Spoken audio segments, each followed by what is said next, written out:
Sorotan berikutnya putusan Majelis Kehormatan Mahkamah Konstitusi yang mencopot Anwar Usman sebagai Ketua MK mendapat respons dari calon Presiden Ganjar Pranowo.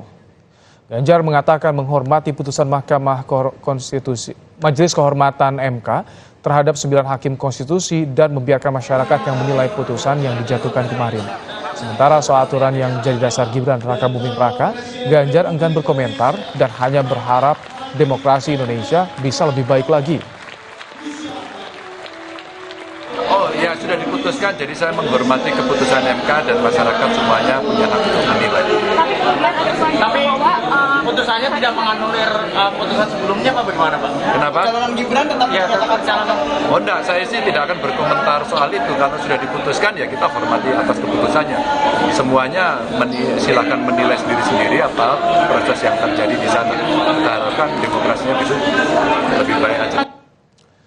Senada dengan Ganjar, bakal Capres Anies Baswedan juga menghormati putusan MK terhadap Anwar Usman dan 8 hakim konstitusi lain. Anies menilai putusan MK ini mengakhiri persoalan terkait hakim konstitusi Anwar Usman. Mahkamah yang sangat terhormat ini. Mahkamah Konstitusi adalah salah satu mahkamah tertinggi di Republik ini. Kita berbicara konstitusi aja sudah tinggi, ini mahkamahnya konstitusi. Kemudian di situ ada majelis kehormatannya Mahkamah Konstitusi, jadi tingginya tinggi ini. Karena itu saya ingin sampaikan, barengan ini sudah tuntas, ini selesai, kita hormati keputusannya, dan mudah-mudahan akan bisa terus menjaga marwah Mahkamah Konstitusi. Sementara itu, Sekjen Gerindra Ahmad Muzani mengatakan pasangan Prabowo Gibran terus berlanjut meski putusan Majelis Kehormatan MK telah dijatuhkan. Muzani bilang, putusan Majelis Kehormatan MK terkait sanksi terhadap para hakim konstitusi tak mengubah putusan MK terkait batasan usia peserta Pilpres.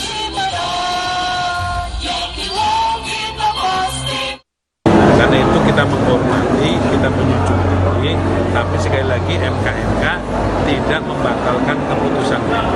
Itu sebabnya kita jalan terus, kita yakin pasangan ini semakin direduksi, semakin didepolitisasi, semakin dituduh ini, kita makin solid, rakyat makin mencintai, rakyat makin berharap pasangan ini akan menjadi pemenang. Pasca putusan Majelis Kehormatan MK soal adanya dugaan pelanggaran berat yang dilakukan Anwar Usman terkait putusan syarat usia Capres-Cawapres, bagaimana dampak politiknya untuk pasangan Capres-Cawapres khususnya Prabowo Gibran? Kita akan bahas bersama dengan pengamat politik dari Parameter Politik Indonesia Adi Prayitno. Selamat petang, Mas Adi. Selamat petang, Mas. Baik, Mas Adi, bagaimana Anda melihat narasi yang muncul soal kasus etik Anwar Usman ini dengan elektabilitas Prabowo Gibran? Ya, pertama memang harus ada alat ukur politiknya. Misalnya seperti survei politik, apakah pasca MK ini akan ada tren yang negatif misalnya bagi pasangan Prabowo Subianto dan Gibran Raka Buming Raka. Itu yang pertama ya. Sampai saat ini belum ada survei-survei terbaru termasuk yang kita lakukan setelah MK memutuskan soal pemberhentian terhadap Ketua Mahkamah Konstitusi. Yang kedua, kalau membaca sentimen publik ya saya kira memang ini mengkonfirmasi bahwa proses dan putusan Mahkamah Konstitusi soal syarat capres dan cawapres yang menjadi polemik beberapa waktu yang lalu itu menjadi sentimen yang cukup negatif ya. Terutama ini kan ramai di kalangan media sosial, media-media mainstream dan kelompok-kelompok aktivis pro-demokrasi yang sampai saat ini mereka terus menganggap bahwa putusan MK tersebut berdampak secara signifikan misalnya terkait dengan satu portofolio dan stigma yang kemudian muncul dalam proses pencapresan Pak Prabowo Subianto dan Gibran Raka Buming Raka. Kan hanya itu yang paling mungkin bisa kita lihat, Mas. Apakah sentimen negatif ini akan menjadi daya rusak elektabilitas Prabowo ataupun Gibran? Tentu waktulah yang kemudian akan menjawab ke depan. Tapi yang jelas sentimen negatif ini di kalangan kelompok menengah atas, terutama mereka yang tingkat pendidikannya di atas rata-rata, secara ekonomi juga mapan, di atas kelas menengah ke atas. Saya kira memang ini tidak terlampau baik ya, terutama bagi Pak Prabowo Subianto. Ini akan terus bergulir sampai nanti hari pencoblosan, Mas Adi? Kalau saya membaca dua hal, pertama ada yang melampaui persoalan politik elektoral dan ada yang menyangkut politik yang sifatnya substantif ya. Jadi kelompok-kelompok yang sampai hari ini cukup keras dan kritis terkait dengan putusan Mahkamah Konstitusi adalah mereka yang terdiri dari kelompok-kelompok gerakan civil society, kelompok pro demokrasi, kalangan aktivis dan pegiat demokrasi. Dan mereka nggak peduli siapa yang jadi presiden di 2024, mereka tidak terlampau hirau karena bagi mereka persoalan keputusan Mahkamah Konstitusi itu ya harus tegak di atas keadilan, bukan punya pretensi dan cenderung kepada salah satu calon tertentu. Putusan Mahkamah Konstitusi ini bagi saya, Mas, dari kalangan aktivis terutama, ini akan terus menjadi pembicaraan. Bahkan pasca 2024, pemilu-pemilu yang akan datang ini akan terus menjadi noda dan catatan penting dalam sejarah kepemiluan di Indonesia. Tapi memang pada saat yang bersamaan, ini akan menjadi amunisi, terutama bagi kubunya Pak Anies Baswedan dan Mohaimin, termasuk juga kubu Pak Ganjar Pranowo, untuk menjelaskan kepada publik bahwa Pak Prabowo Subianto misalnya dan Pak Gibran khususnya itu proses-proses pencalonannya itu melalui satu polemik yang sampai saat ini cukup luar biasa menimbulkan kegaduhan dan polemik. Saya turut meyakini bahwa ini akan terus berlanjut hingga Jadi narasi soal kasus etik Anwar Usman ini jadi keuntungan bagi dua kandidat lain. Maksud Anda itu, Mas Adi?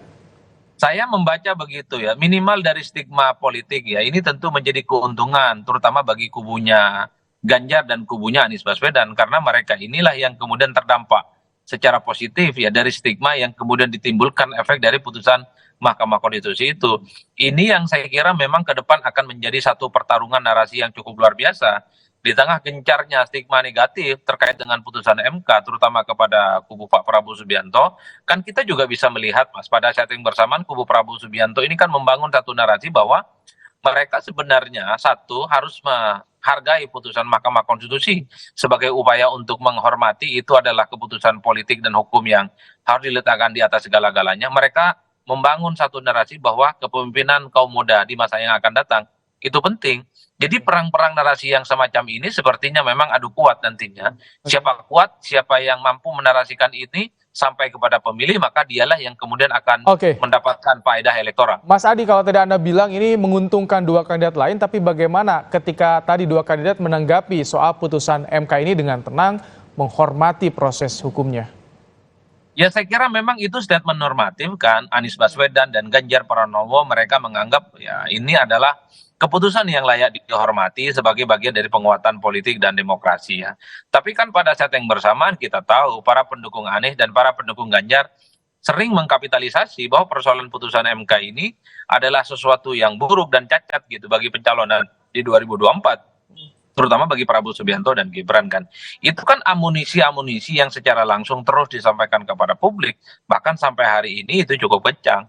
Oleh karena itu, narasi politik yang semacam ini saya baca memang ramai dan menjadi pembicaraan yang cukup luar biasa di kalangan kelompok menengah ke atas. Mereka yang pendidikannya di atas rata-rata, mereka yang punya taraf ekonomi kelas menengah ke atas, menjadi penting. Ini adalah sebagai salah satu isu yang menurut saya menjadi variabel dan preferensi penting bagi mereka untuk menentukan pilihan politiknya nanti di 2024, Mas. Kalau bagi pemilih yang belum menentukan pilihan, ini bisa mempengaruhi tidak soal narasi Anwar Usman ini, kasus Anwar Usman? Nah, iya, saya kira dua hal ya. Pertama, apakah narasi negatif terkait dengan putusan Mahkamah Konstitusi ini sampai kepada publik ataupun tidak, sampai kepada pemilih ataupun tidak. Sampai hari ini ternyata sentimen negatif terkait dengan putusan Mahkamah Konstitusi, terkait dengan politik keluarga itu tidak terlampau kuat, Mas.